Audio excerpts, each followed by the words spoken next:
Bienvenue dans le Manal Show, vous écoutez l'épisode 62 avec Fanny Bauer-Motti.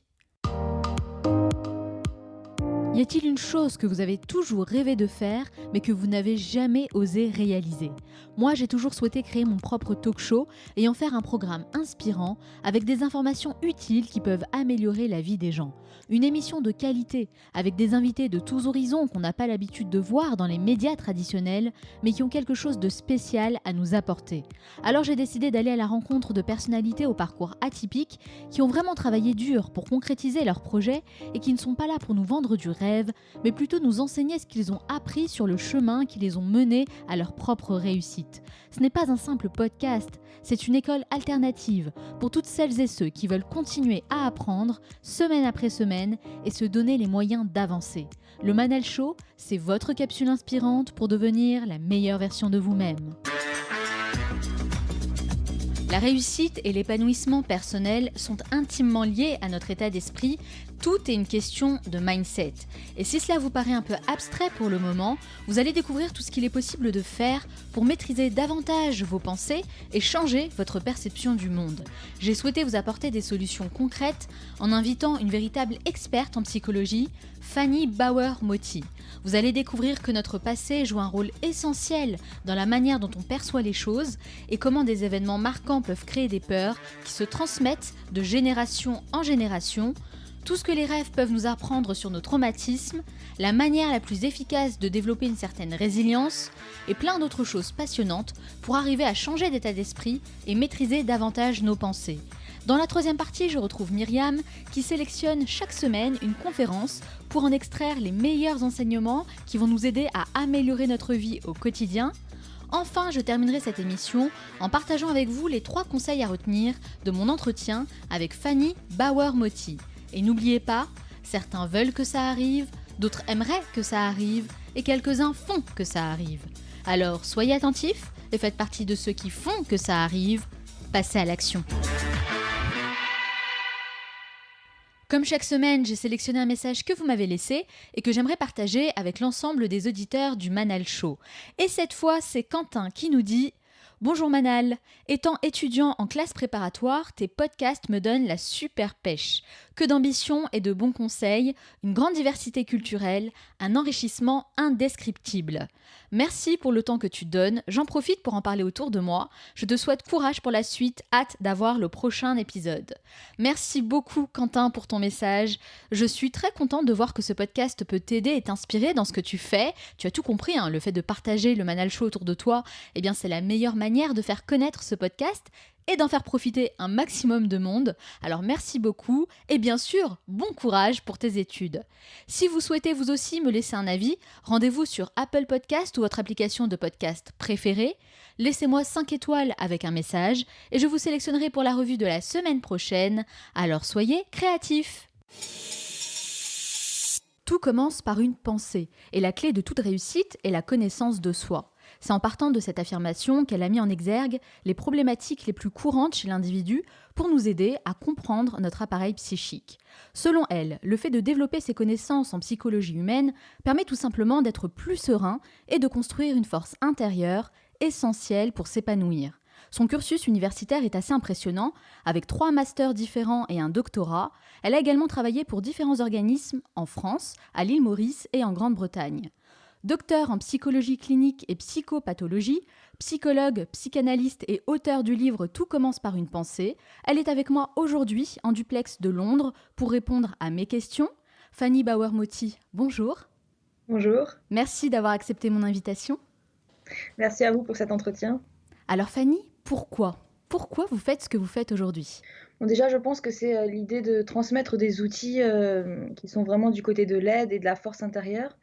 Moi-même, je me suis toujours beaucoup aidée de la psychologie pour avancer, pour affronter les épreuves que j'ai pu avoir. Et tout être humain a ses épreuves. Tout être humain doit s'éveiller. Tout être humain doit se connaître pour pouvoir s'éveiller. Et puis finalement, le psychisme de l'être humain peut tout vivre. On est capable de tout vivre, de traverser toutes les épreuves. Et je trouve ça vraiment très intéressant de faire cette expérience, de se connaître, de connaître ses mécanismes, de connaître nos traumas, de connaître notre histoire. Et c'est comme ça aussi qu'on peut finalement devenir, grandir, construire ce qu'on a envie de construire. Oui, tout à fait. D'ailleurs, on va vraiment développer cette idée plus en profondeur.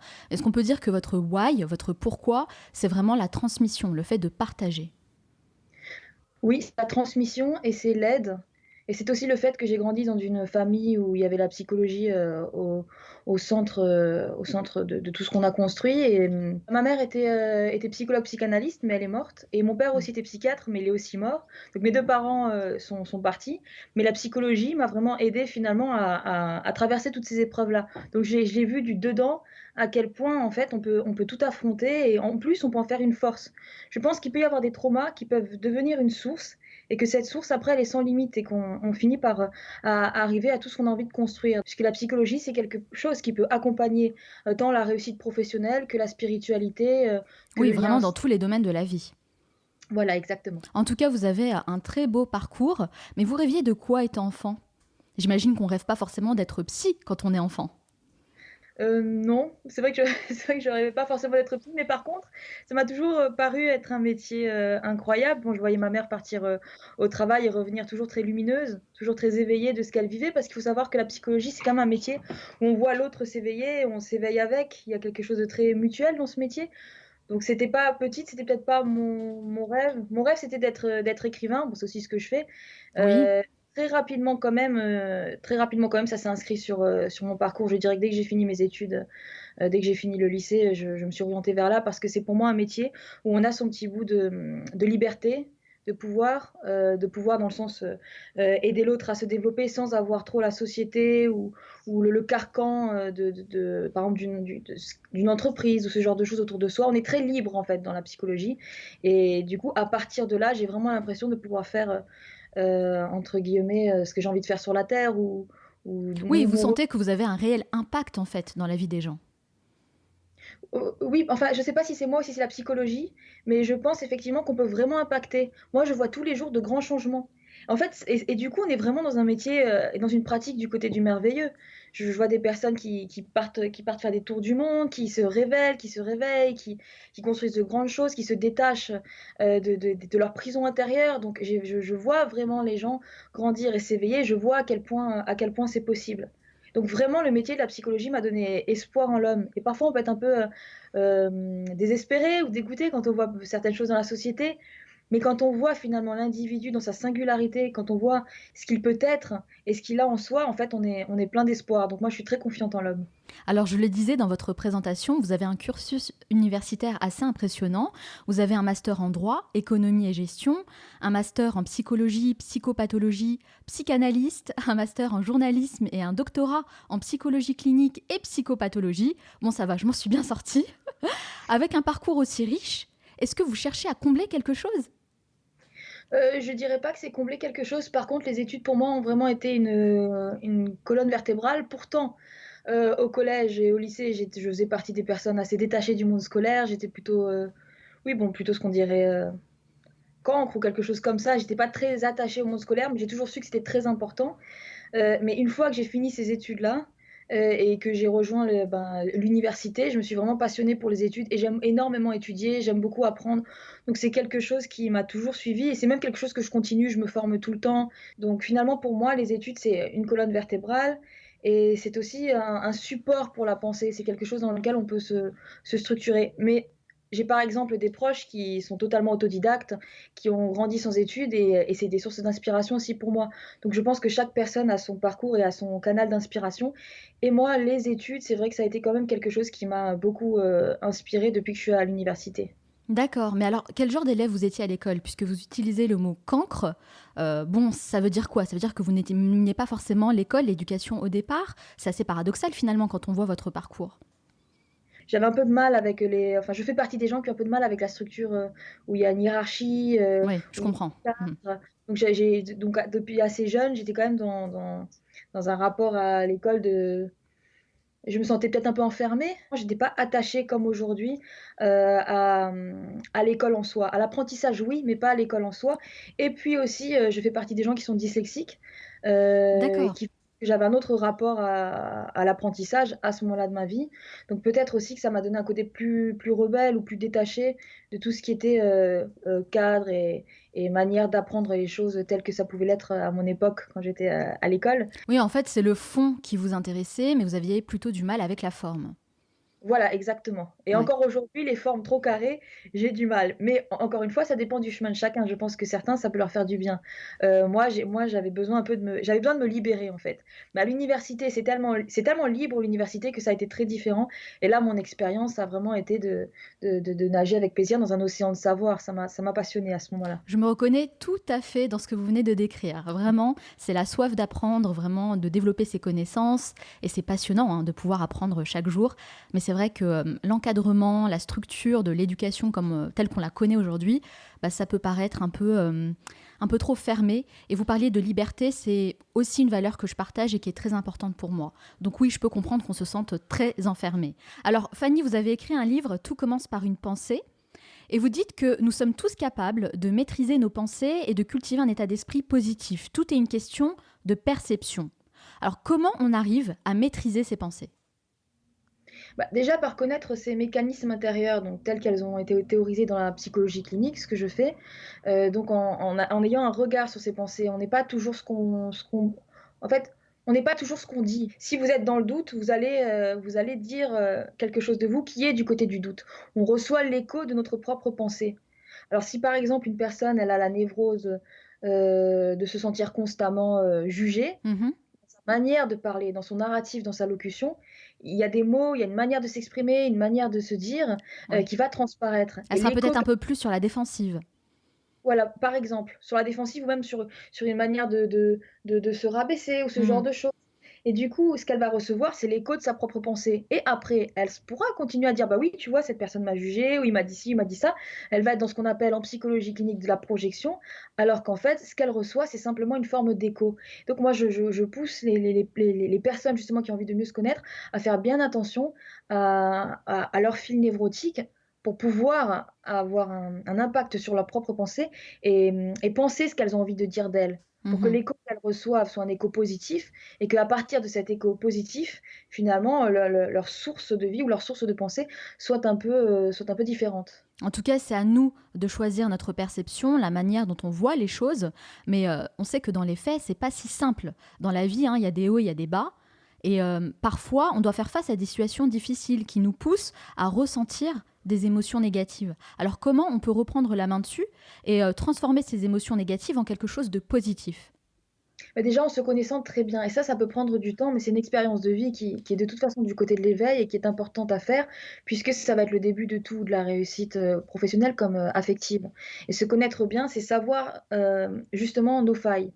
La personne qui a une faille de voilà, de se sentir fragile ou de se sentir abandonné ou de se sentir rejeté ou celui ou celle qui est toujours justement agressif parce qu'il a eu d'anciennes souffrances, s'il ne sait pas que tout ça l'habite, il va juste être en train de marcher, d'agir et de vivre avec les yeux bandés. Donc la clé, je dirais que c'est de se connaître. Comme vous le disiez au début de cet entretien, d'essayer de se donner beaucoup de savoir du côté de la psychologie pour comprendre son mode d'emploi, ses mécanismes et puis après poser des actes ou poser des actions. Je dirais que c'est vraiment l'introspection et poser un acte et petit à petit, on arrive vraiment à changer son fil de pensée.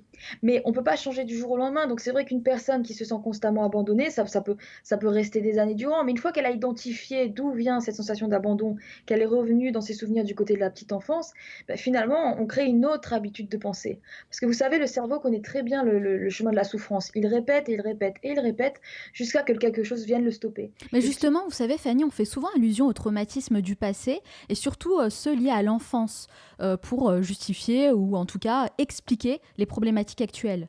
Est-ce que c'est pas un peu une façon de se déresponsabiliser, de déresponsabiliser les gens en disant en gros, bon, tu sais quoi, c'est pas ta faute, c'est juste lié à ton enfance? Bah, ça le déresponsabilise pas vraiment parce qu'effectivement, si c'était «tu sais pas, c'est pas de ta faute», enfin, c'est juste, c'est lié à ton enfance. En fait, ça voudrait dire qu'il reste immobile, mais rester immobile est un choix. Donc entre guillemets, une personne qui aurait eu des traumas dans son enfance et qui resterait immobile, il est en train de le choisir. Même si son choix est basé sur des mécanismes inconscients, il y a quelque chose qui fait qu'il est pas en train de prendre le sens du mouvement et en ce sens, il est responsable. Donc tout commence par l'enfance pour vous. Oui, tout commence par l'enfance, même tout commence par la création à l'intérieur de soi et puis le psychisme, c'est tellement fin. L'inconscient se modifie tout le temps, il se modifie tout le temps. Il y a quelque chose en nous de très, très fort, c'est le psychisme et en même temps qui a un côté, très modulable. Il bouge tout le temps. Pour moi, aucun trauma laisse une trace qu'on ne pourra pas travailler et tout trauma, c'est on peut revenir dessus, toute faille, tout ce qu'on peut avoir en soi d'embêtant, le doute, le manque de confiance, l'impression qu'on ne peut pas réussir, toutes ces choses-là, c'est des espaces à travailler. En fait, en gros, pour moi, toutes les pensées négatives, ça vient de quelque part. Et si vous reconnaissez votre source, si vous arrivez à comprendre d'où ça vient, vous allez avoir un gros impact dessus et vous allez vraiment pouvoir modifier totalement votre perception de la vie. D'où l'importance de bien se connaître. Vous dites vraiment que la première étape, c'est la connaissance de soi. Mais quelle est la première chose concrète qu'on peut nous mettre en place, chacun à notre niveau, pour apprendre à mieux se connaître? Bah alors déjà revenir sur son histoire, c'est-à-dire que dans votre journée, par exemple, toute personne peut ressentir des moments d'angoisse Hmm. ou des moments de doute. Ça, pour moi, c'est des portes d'entrée. Et donc, quelque part, quand vous ressentez du doute, vous avez cette pensée, cette espèce de brouhaha qu'on peut avoir, tu n'y arriveras pas, au lieu de juste se dire, c'est vrai, je vais pas y arriver, de commencer à sombrer dans l'angoisse, il faut ouvrir cette porte et se dire pourquoi à cet instant T de ma vie, alors que j'ai des projets, alors que je suis en train de construire quelque chose de beau, je suis en train de me laisser envahir par le doute.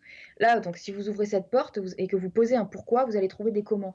Il faudrait chercher, je pense, dans ces moments-là, du côté des premiers regards, du côté par exemple, de la famille ou de l'environnement affectif, du scolaire. Il peut y avoir beaucoup de trauma dans le Donc scolaire. concrètement, par exemple, appeler nos parents, des membres de notre famille, poser des questions pour essayer de savoir ce qui s'est passé dans notre enfance? Oui, ça peut être un chemin, mais alors c'est un très bon chemin, mais un des deuxièmes chemins, ce serait aussi de faire appel à vos souvenirs, d'essayer de vous souvenir, par exemple, le doute. Quelle est la première fois où vous avez senti que vous doutiez? Par exemple, il pourrait vous venir, je sais pas, un match de foot où votre père vous a pas regardé au bon moment, Hmm. ou la mort d'un grand-parent qui était pilier, qui était fondateur pour vous, et du coup vous avez plus réussi à vous voir de la même manière parce que ce grand-parent est mort. En fait, il faut essayer de revenir sur ces souvenirs. Ça, ce sera déjà, je pense, une étape importante parce que du coup, on cesse d'avancer donc avec ce que j'appelle les lunettes névrotiques et on commence à vraiment comprendre ce qui a pu se passer dans. C'est pas que l'enfance, en fait, c'est de l'enfance jusqu'à ce qu'on soit devenu adulte et jusqu'à cet instant où on se dit pourquoi est-ce que je doute, pourquoi est-ce que je manque de confiance en moi. De toute façon, la confiance en soi, on pourrait dire l'enfant a une chance de naître confiant, mais tout ce qui se passe après impacte la confiance en soi. C'est ce que Et j'allais c'est dire, en fait, on se rend pas compte à quel point les comportements, les attitudes ou même les mots prononcés peuvent avoir un réel impact sur la vie des gens et la personnalité des gens, en fait. Oui, ça a un profond impact et ce que j'ai envie vraiment de transmettre, c'est justement que chaque personne peut vraiment se donner cet acquis d'avoir confiance en soi, de croire en soi. Ça aussi, je pense que c'est une étape très importante de la vie de tout être humain, d'arriver à être son premier regard validant, d'arriver à être en fait un jugement sûr, d'avoir confiance en ce qu'on voit, d'avoir confiance en ce qu'on croit.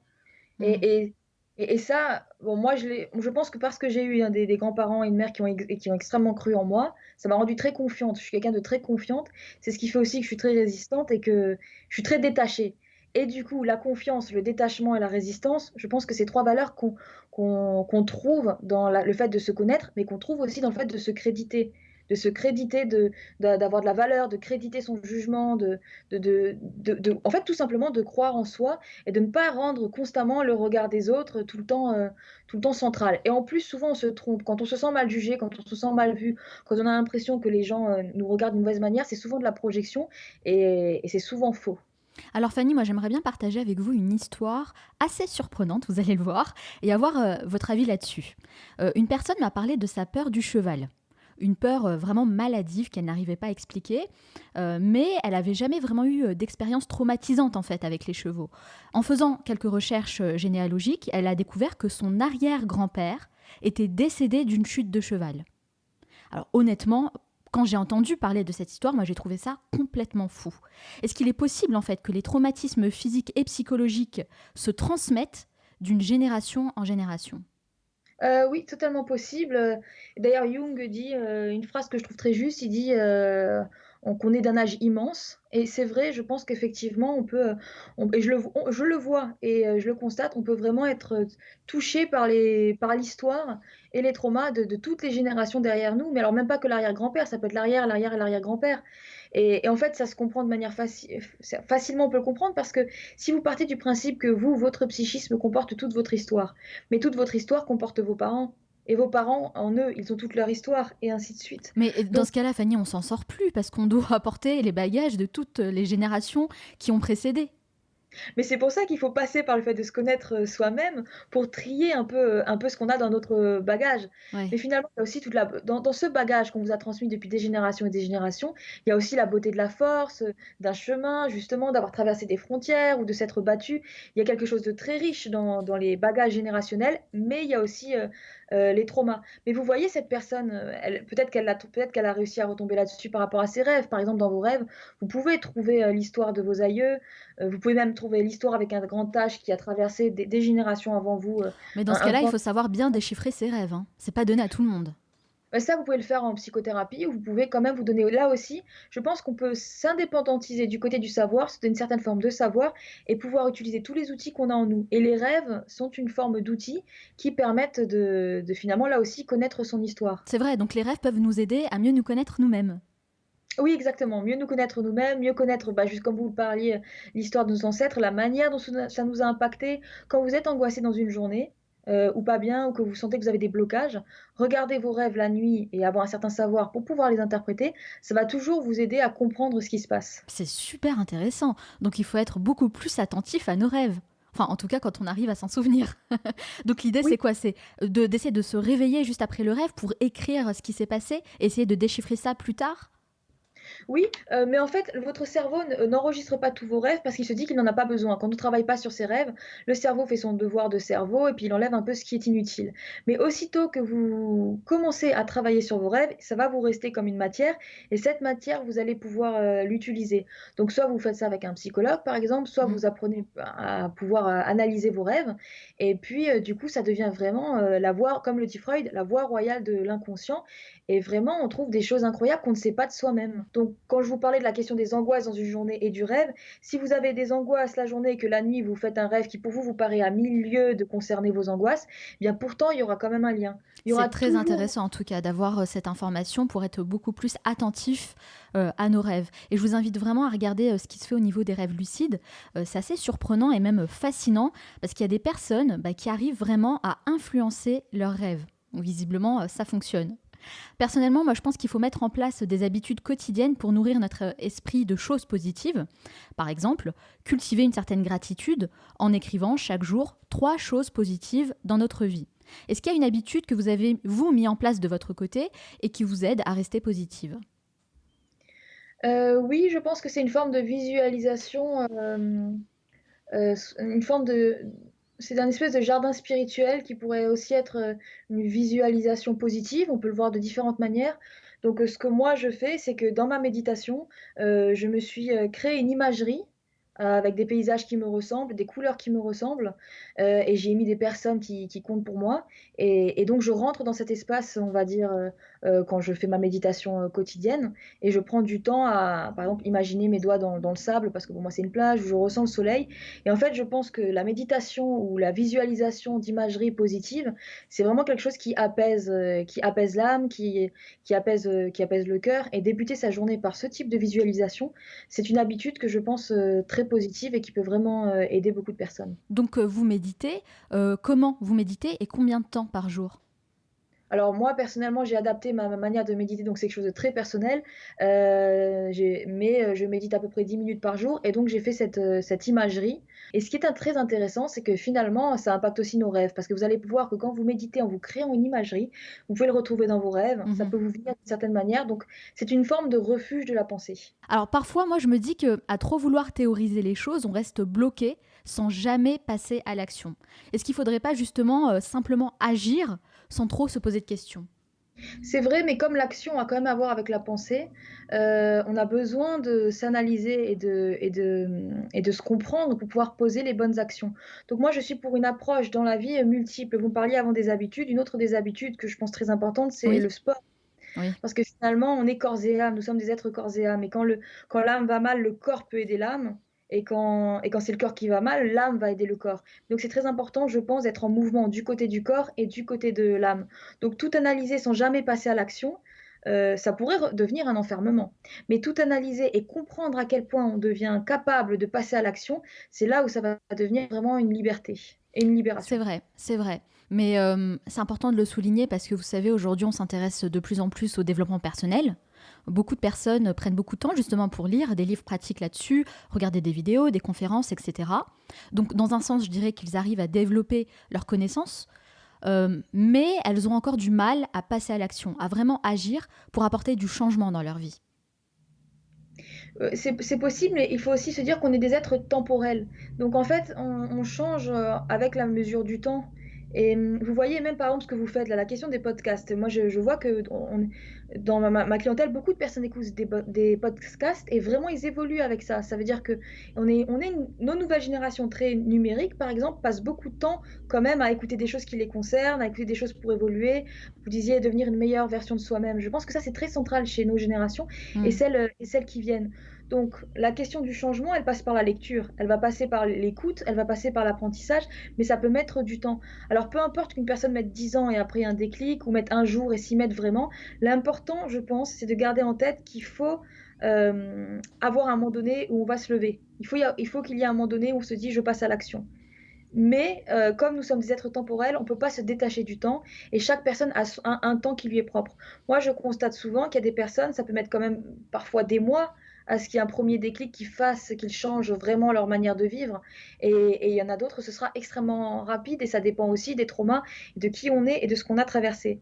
Mais comme je vous le disais, j'ai une grande confiance dans le psychisme humain et j'ai encore jamais vu une personne qui reste bloquée entre guillemets pour toujours. Il y a D'accord. toujours l'heure du changement. Moi, c'est plutôt optimiste, alors c'est une bonne chose. Est-ce que vous avez constaté des caractéristiques communes aux personnes qui réussissent?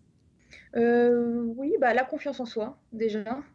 Le fait de croire en son projet, le fait de porter un projet dont on est passionné.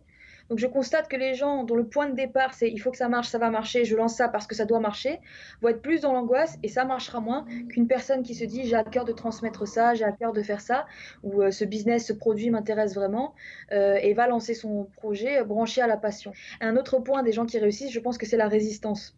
Mhm. La résistance aux chutes, le fait de comprendre qu'on peut chuter beaucoup de fois, enfin, il faut juste apprendre à se relever.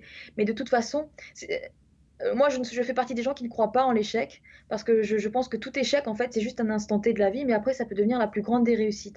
Et j'ai remarqué que les gens dans toutes les sociétés, les gens qui réussissent bien, c'est des gens qui n'ont pas peur de tomber, qui vont se relever et qui vont continuer. Donc, c'est vraiment une espèce de notion de résistance, arriver à résister aux embûches et à constamment relancer de nouveaux projets ou constamment trouver un autre chemin pour arriver à son but final. Ouais, c'est Mais là vrai. Mais moi, j'ai reçu des sportifs de haut niveau hein, dans ce podcast qui ont un mental d'acier.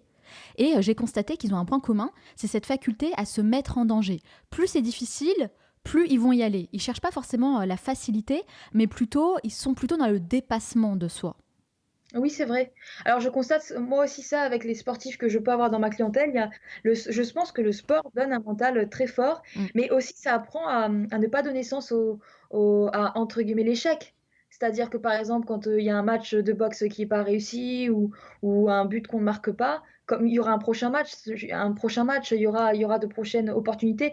Donc en fait, à chaque fois que quelque chose est vécu comme de l'échec, ils sont déjà en train de travailler la suite. Ils Oui. sont déjà dans une forme d'entraînement qui leur donne un mental très fort. C'est pourquoi je pense que le sport est vraiment une structure qui peut suivre de l'enfance à toute la vie et qui permet d'impacter profondément notre manière de voir la vie. Alors pour vous, l'échec n'existe pas. Alors qu'est-ce qui fait qu'une personne persévère dans des circonstances difficiles alors que d'autres s'effondrent? Bah, je pense que c'est la question de la perception et la question de la perception a à voir avec la traversée du chemin. Il y a des personnes qui ont pu être plus fragiles mais en fait, ça dépend tellement de cette perception dont je vous parle qui est à l'œuvre depuis l'enfance. C'est-à-dire, je vous donne un exemple. Oui. Une personne, par exemple, voilà, qui aurait traversé des frontières, qui a connu l'exil, qui a dû se battre pour exister, qui a dû se battre pour prendre une place dans la société, et bien et une fois à l'âge adulte, cette personne, elle a plus de chances d'arriver à avoir un mental fort par rapport aux épreuves qu'une autre qui aurait eu une histoire plus linéaire et qui se retrouve brutalement confrontée à une épreuve. Donc là, il y a la place, il y a l'histoire telle qu'elle a été vécue qui donne un rapport résistant ou non aux épreuves. Mais cela dit, une personne qui aurait vécu l'exil, par exemple, mais qui n'y donne jamais sens, et qui vit dans son trauma, ça peut le rendre aussi plus fragile. Et la personne, par exemple, qui n'a jamais vécu d'épreuve, mais quand elle vit une seule épreuve, finalement, elle se donne du savoir, elle se bat, elle essaye de comprendre, ça peut aussi la rendre très résistant. Donc en fait, ça dépend à chaque fois de la manière dont on choisit de percevoir son trauma, de percevoir son épreuve, de percevoir le moment douloureux de sa vie. Et ça va passer, ce choix-là va passer par justement la psychologie ou la spiritualité, ou même le sport. Ça va passer par les grands canaux qui permettent de voir les choses du haut de la montagne, Hmm. ou de rester trop collé à l'épreuve et de ne pas réussir à en faire quelque chose. Moi, j'aime bien Mais cette image justement d'être en haut de la montagne pour avoir une perception beaucoup plus large, prendre de la oui, hauteur. oui, et c'est une phrase que j'utilise beaucoup et qui moi-même m'a beaucoup aidée. À chaque fois qu'on se sent perdu, ou qu'on se sent face à l'épreuve, monter sur le haut de la montagne et se demander qu'est-ce qui se passe vraiment, regarder du côté de la finalité, ça va toujours vous aider à traverser ce que vous avez à traverser. Alors, Fanny, vous savez que le QI est le seul élément mesuré à l'école en tant qu'indicateur du succès futur. En gros, si vous avez de bonnes notes et un QI élevé, vous réussirez mieux dans la vie. Mais selon Angela Lee Duckworth, universitaire, psychologue et auteure américaine, c'est une grave erreur de penser comme ça. Son observation et ses expériences lui ont appris en fait que le succès dépend davantage de notre capacité à être tenace et que les personnes qui réussissent le mieux ne sont pas celles qui ont le QI le plus élevé, pas du tout, mais celles qui développent une meilleure résilience. La résilience. Est-ce que vous êtes d'accord avec ce constat? Oui, je suis tout à fait d'accord, d'autant plus que je pense que les mesures de QI peuvent être, biaisées, par le stress, par l'angoisse, par la confiance que l'enfant aurait en lui s'il le passe à l'enfance. Exactement, c'est ce que je me suis toujours dit. Oui, mais c'est vrai que moi je ne crois pas du tout aux tests de QI et les personnes, oui, pour moi qui réussissent le mieux, ça a à voir effectivement avec la résilience, mais comme je vous le disais, ça a aussi à voir avec la confiance en soi et avec le fait vraiment d'essayer à chaque fois de chercher son désir. C'est-à-dire que, par exemple, une personne qui se sent en échec, si elle commence à se laisser envahir par l'écho de l'échec ou ce que les gens peuvent lui en dire, elle va finir par tomber. Mais si elle est centrée sur ce qu'elle veut faire, sur ce qu'elle désire, et sur une espèce de recherche et de quête intérieure de réussite, elle va se brancher à quelque chose de plus personnel qui va moins être envahi par le regard négatif des gens.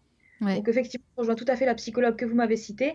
Et le concept de résilience, c'est vraiment une notion, un des mécanismes à connaître sur soi pour arriver à le développer. Est-ce que vous avez des clés à nous donner pour réussir à développer cette résilience?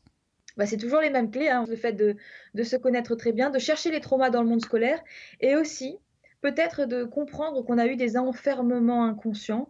Hmm.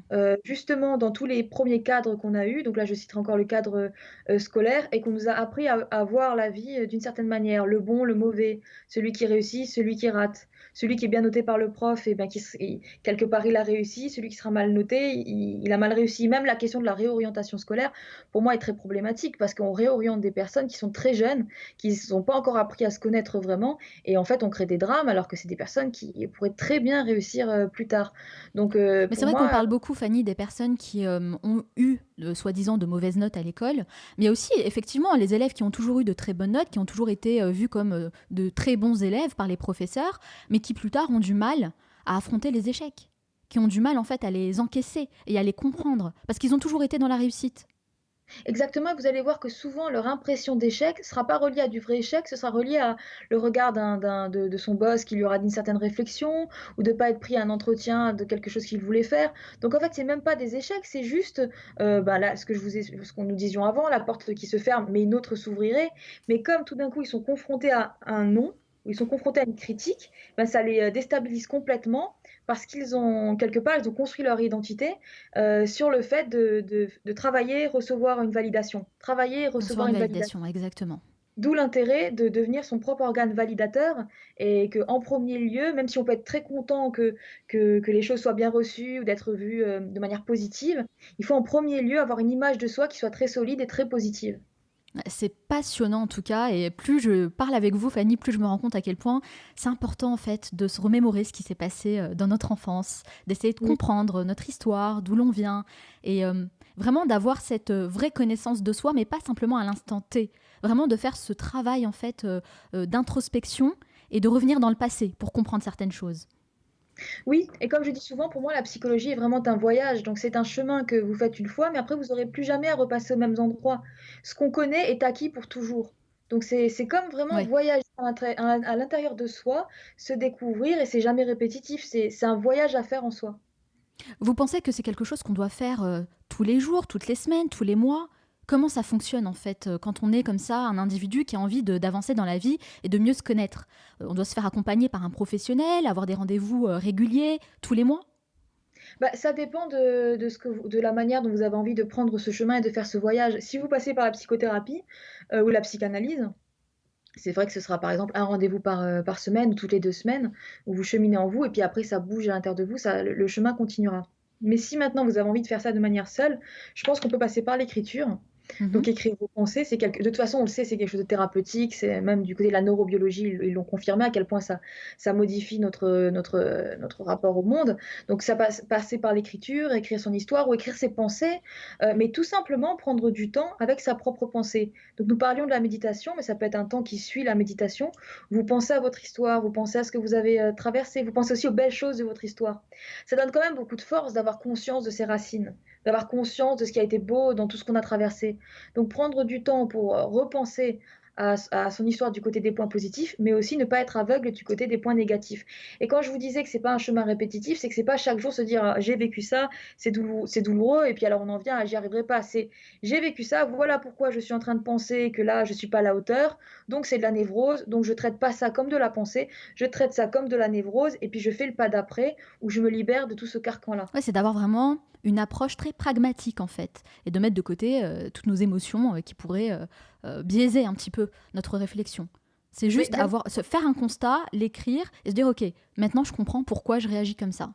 voilà, c'est ça. Donc ce serait pas forcément, je dirais, les mettre de côté parce qu'on pourra pas les mettre de côté, ça va revenir comme un brouhaha incessant. Si on voulait juste les mettre de côté, ce serait les traiter. Donc si D'accord. maintenant vous arrivez, vous, à votre nœud névrotique ou douloureux, par exemple un instant T qui a été douloureux dans votre vie, ce serait le regarder puis se dire: «Mais finalement, grâce à ça, qu'est-ce que j'ai réussi? Qu'est-ce qui s'est passé à cet instant T? Comment je l'ai vécu? La petite fille que j'étais, qu'est-ce qu'elle ressentait? Qu'est-ce que l'adulte que je suis aujourd'hui lui dirait? Qu'est-ce que cette petite fille me dirait?» Cette espèce de dialogue qui a un côté très réparateur, très apaisant, et je reprends encore le terme libérateur, c'est un mot qui me parle. On se donne comme ça beaucoup plus de liberté par rapport à ce bagage névrotique ou douloureux qui accompagne tout être humain, parce que être sur Terre, c'est quand même faire l'expérience de la beauté, mais aussi de la douleur. Ça, c'est vrai, c'est bien dit. Mais comment on mesure les avancées? Comment on peut, mesurer les améliorations? Parce que, finalement, c'est très subjectif. Ben, oui et non, mais disons que le côté subjectif, c'est de comment est-ce qu'on est en train de changer à l'intérieur de soi, mais le côté très objectif, c'est qu'on se sent mieux, on se sent plus, bah, justement, plus serein, plus confiant, plus apaisé. Alors c'est une route, et puis il y a beaucoup de sensations, où parfois on se dit c'est trop difficile, ou on continue à penser qu'on n'y arrivera pas, mais vient le moment où on se sent juste libéré, détaché du regard des autres, très, très conscient de ce qu'on veut être, très conscient de ce qu'on a en soi, de nos potentiels. Donc c'est vraiment en fait quelque chose qui, au bout d'un moment, donne une sensation de plénitude. Ouais, c'est visible concrètement. Voilà. Alors, en Mmh. plus de la méditation, Fanny, est-ce que vous avez des rituels qui vous aident à maintenir un certain bien-être au quotidien? Alors moi quand même, je passe beaucoup, bon, par le sport comme je vous le disais et la lecture. C'est-à-dire que j'ai remarqué que quand parfois on a moins de temps dans sa vie pour lire avec la vie professionnelle, parfois je manquais de temps, et je vois vraiment une différence quand j'étudie plus ou quand je lis plus. Donc je prends toujours du temps pour lire. Je pense que ça améliore le quotidien. Vous lisez Aussi le combien d'heures par jour? j'essaye toujours de prendre, bon, ici, les trajets à Londres, on a plus de temps dans les transports, donc je prends toujours, on va dire 1 heure au moins par jour C'est bien, pour vous lire. optimisez le trajet. Voilà, j'optimise le trajet, je lis beaucoup, j'écris beaucoup. Écrire pour moi, c'est aussi une source d'amélioration du quotidien, et puis le voyage. J'essaye toujours d'être très libre de ce côté-là, de me mettre toujours des week-ends où je vais pouvoir voyager, vivre des choses. Alors, des voyages, c'est vrai que vous aimez bien faire des pauses, des breaks comme ça dans votre routine pour essayer d'aller ailleurs, de trouver de l'inspiration ailleurs. Vous vous voyez où dans 10 ou 15 ans? Alors je ne sais pas du tout où je me vois, mais c'est vrai que c'est possible que je ne sois plus en Angleterre. Pourtant, je resterai quand même toujours liée en Angleterre Je parce que sais pas j'y ai. pourquoi, mais c'est ce que je me disais. Mais l'Angleterre quand même restera toujours, dans mon cœur aussi. C'est vraiment un pays, d'adoption. L'île Maurice, l'Angleterre font partie de mes pays d'adoption, donc je serai jamais bien loin de l'Angleterre, comme je suis jamais bien loin de la France. Mais j'ai des envies de voyage, des envies Alors où? de Dites-nous où ouais, vous voulez aller. j'ai pas encore bien pu, je ne sais pas. Franchement, je sais pas. J'ai pensé à La Réunion, j'ai pensé à des pays, par exemple Dubaï, des pays dont je connais pas la société, qui pourraient me passionner.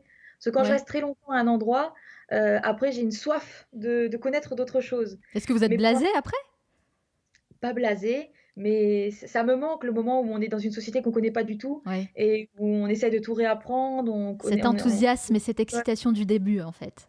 oui, voilà, c'est ça. Ouais. Mais j'ai de chance dans ma vie là de voyager beaucoup, donc de toute façon j'ai ça va. Mais c'est vrai que dans 10 ans, j'espère, avoir construit quelque chose qui me permette de trouver où aller et puis continuer la suite du voyage sans jamais être bien loin de l'Angleterre. Mais c'est possible pour vous aujourd'hui avec votre travail? Comment vous allez faire? Vous allez abandonner vos clients?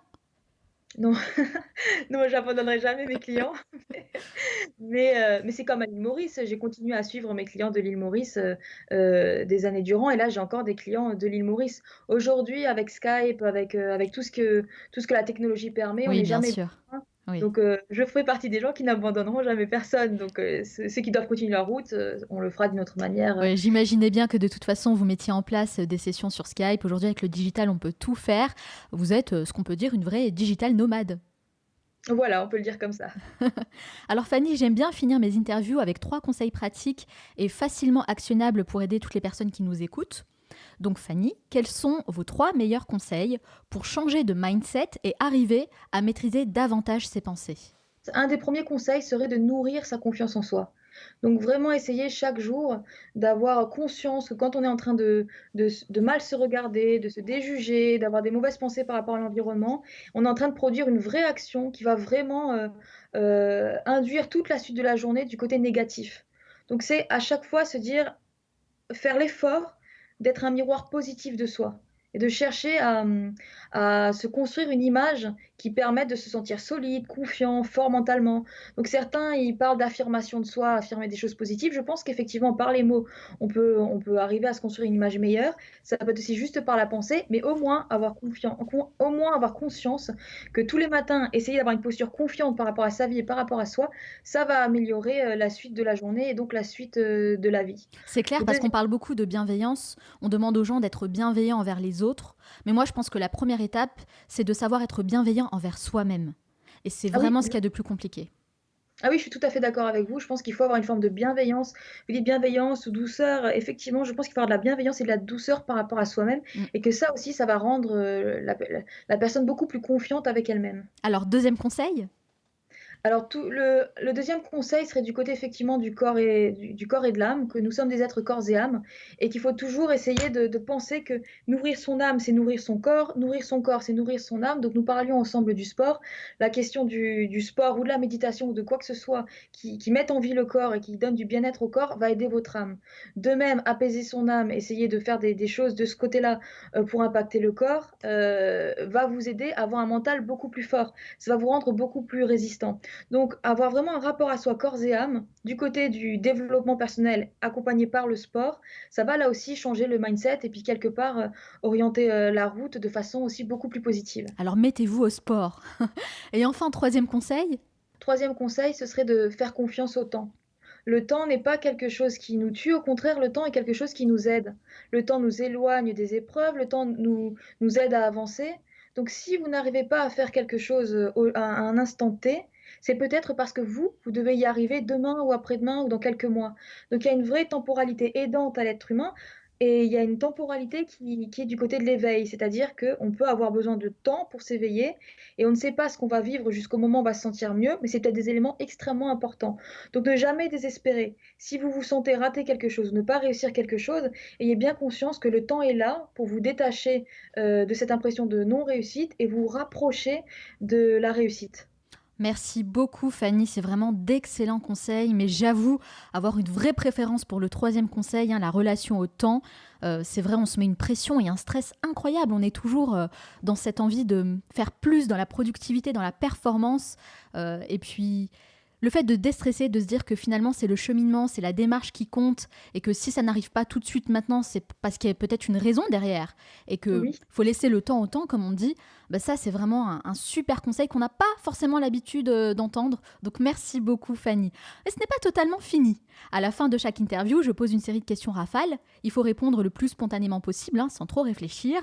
Le but, c'est de mieux vous connaître. Ça dure 1 minute 30. Est-ce que vous êtes prête? Oui, C'est parti. Quelle est la première chose que vous faites en vous levant le matin? prier.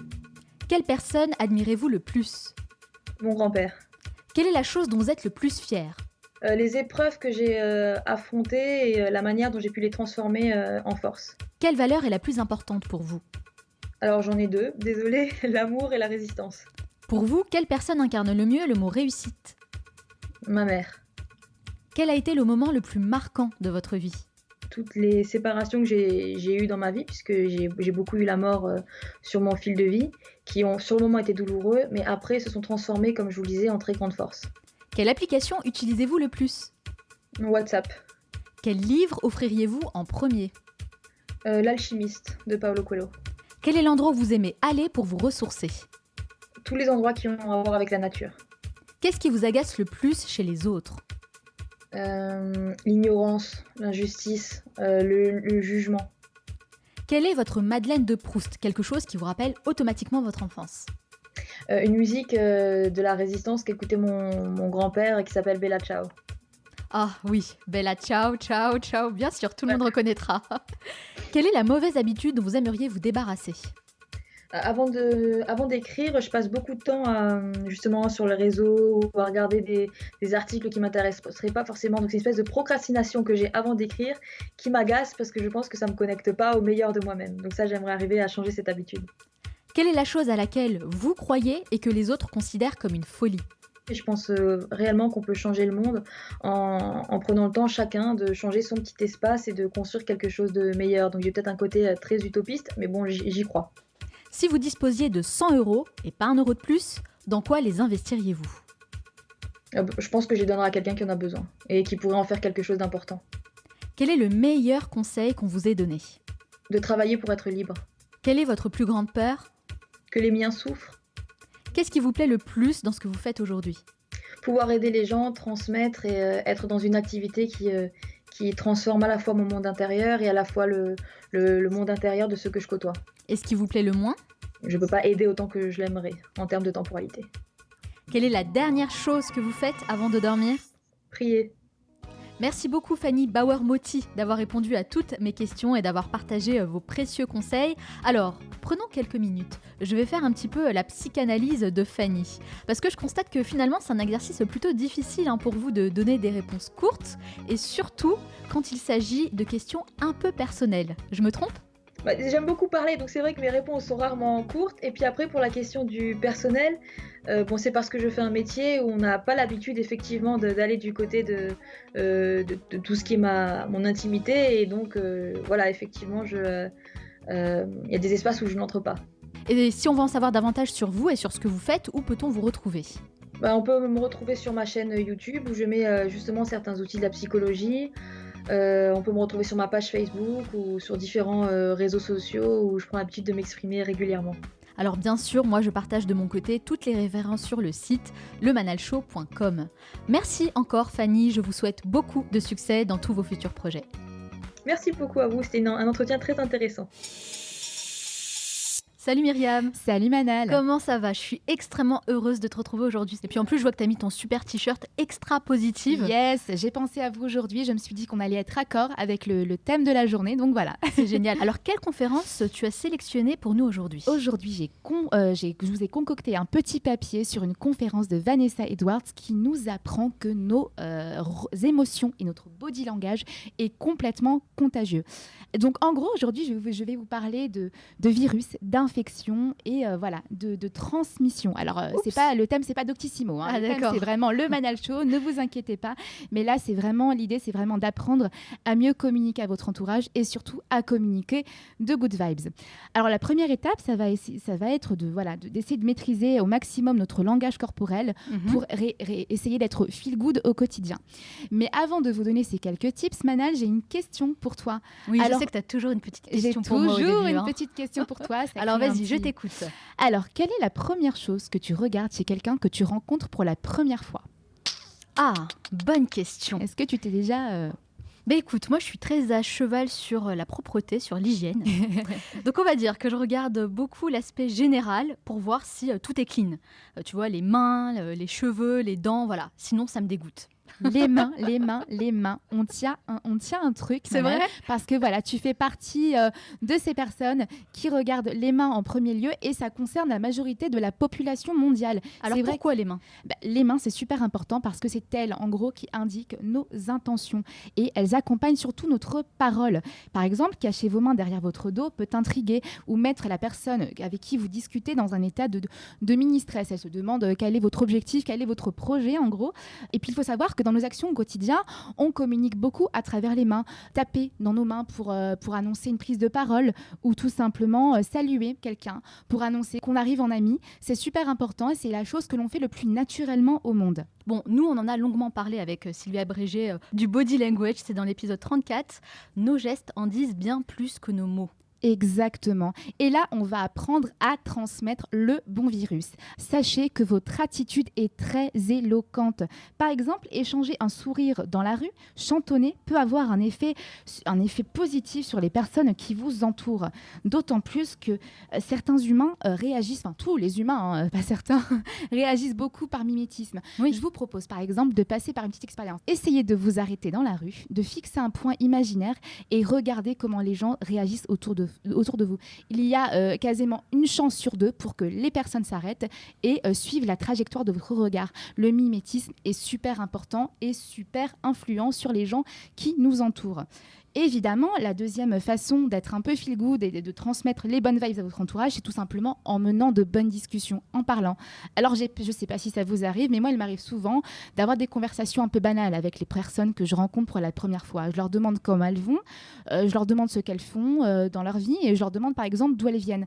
Et il faut savoir qu'il y a certaines questions qui peuvent parfois faire ressurgir des sentiments, sinon quasi inexistants, plus ou moins négatifs. Par exemple, demander à quelqu'un ce qu'il fait dans la vie, va lui rappeler son travail, sa dose de stress, tout ce qu'il a à faire en rentrant à la maison. À la place, vous pouvez peut-être lui demander pourquoi il fait ce qu'il fait dans la vie. Oui, voilà, l'idée c'est de vraiment poser des questions qui vous amènent à connaître la personne avec qui vous discutez et qui la fera penser à des thématiques intéressantes, qui la rendent joyeuse au quotidien. Par exemple, lui parler du type de musique qu'elle apprécie, du prochain voyage qu'elle compte faire ou des choses qui vraiment l'éveillent au quotidien. Donc oui, lui demander ce qui la motive, pourquoi elle a décidé de faire le travail qu'elle a fait, vous permettra non seulement d'échanger de manière profonde avec quelqu'un, mais aussi de vous rendre plus appréciable et même plus mémorable. Ouais. Plus mémorable. C'est très important de laisser un bon souvenir et c'est souvent à travers ces communications et ces liens-là que l'on apprend à interagir le plus efficacement avec les gens qui nous entourent. Donc, pour conclure, je vous dirais de ne vraiment pas sous-estimer l'impact de vos actions les plus primaires. Elles peuvent être la source des bonheurs les plus simples, mais les plus indispensables. Mais écoute, merci beaucoup Myriam. Alors moi, ma partie préférée, j'avoue, c'est le sourire. Parce que le sourire, c'est gratuit et c'est la meilleure façon de répandre la bonne humeur autour de soi, n'est-ce pas ? Je suis bien d'accord. Et toi, pour le coup, tu es toujours souriante, donc ça fait très plaisir. J'essaye. Est-ce que tu peux nous rappeler le nom de la conférencière ? Vous êtes contagieux de Vanessa Van Edwards. Alors bien sûr, je mets la référence dans l'article dédié à cet épisode sur lemanalshow.com. Merci beaucoup Myriam. Merci à toi et Manal. je te dis à très bientôt avec le même sourire. Yes, à très vite. Nous arrivons à la fin de cette émission, mais avant de vous quitter, j'aimerais partager les 3 conseils à retenir de mon entretien avec Fanny Bauer-Motti. Conseil numéro 1, nourrissez votre confiance en vous. Que ce soit dans le monde professionnel ou dans la vie affective, le fait de croire en vous et en vos capacités, c'est la base de votre réussite. C'est pourquoi il est important de vous connaître, de définir vos forces et vos faiblesses. Soyez totalement en accord avec qui vous êtes.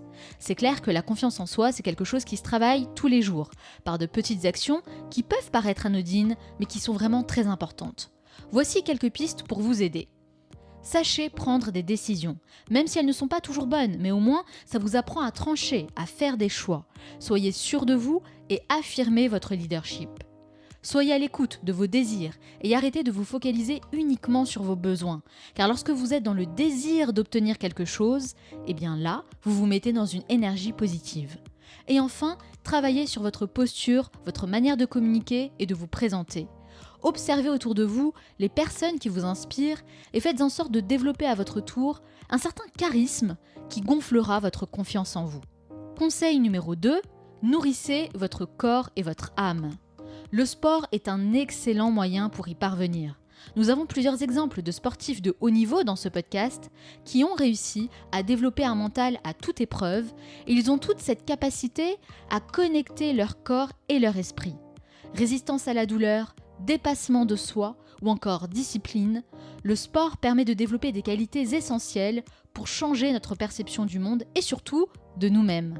Alors bien sûr, on n'a pas tous vocation à devenir champion du monde, mais plutôt à nous entraîner chaque jour pour gagner le combat contre nous-mêmes et devenir champion dans notre propre catégorie. Et enfin, conseil numéro 3, faites confiance au temps. Une notion qu'on a du mal à accepter dans notre société actuelle où tout va à 100 à l'heure. Mais personnellement, je pars du principe que la connaissance de soi, c'est un apprentissage infini qui dure tout au long de la vie. Et c'est ce qui fait la beauté du parcours. Donc prenez un peu de recul, soufflez un bon coup et redéfinissez votre rapport au temps. C'est la seule façon pour vous d'avancer sereinement. Laissez le temps au temps. Dans certaines situations, on a parfois l'impression d'échouer. Mais avec le recul, très souvent, on se rend compte que c'était un mal pour un bien.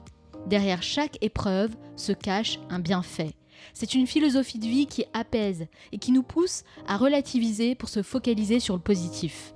Alors faites confiance au temps.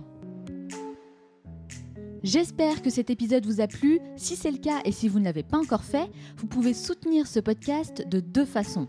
La première, c'est de me laisser un avis positif sur Apple Podcast pour ceux qui ont un iPhone. Il faut savoir que c'est la plateforme qui sert de référence pour toutes les autres et ça permettra à ce podcast d'avoir une plus grande visibilité. La deuxième chose que vous pouvez faire, c'est de partager cet épisode avec une ou plusieurs personnes de votre entourage susceptibles d'être intéressées par mon travail. Ça ne vous prendra que quelques secondes pour le faire, mais sachez que c'est ce qui m'aide le plus à faire grandir la communauté du Manal Show. Pour retrouver toutes les références citées dans cette émission, rendez-vous directement sur lemanalshow.com. Nous, on se retrouve la semaine prochaine pour un nouvel épisode. Ciao!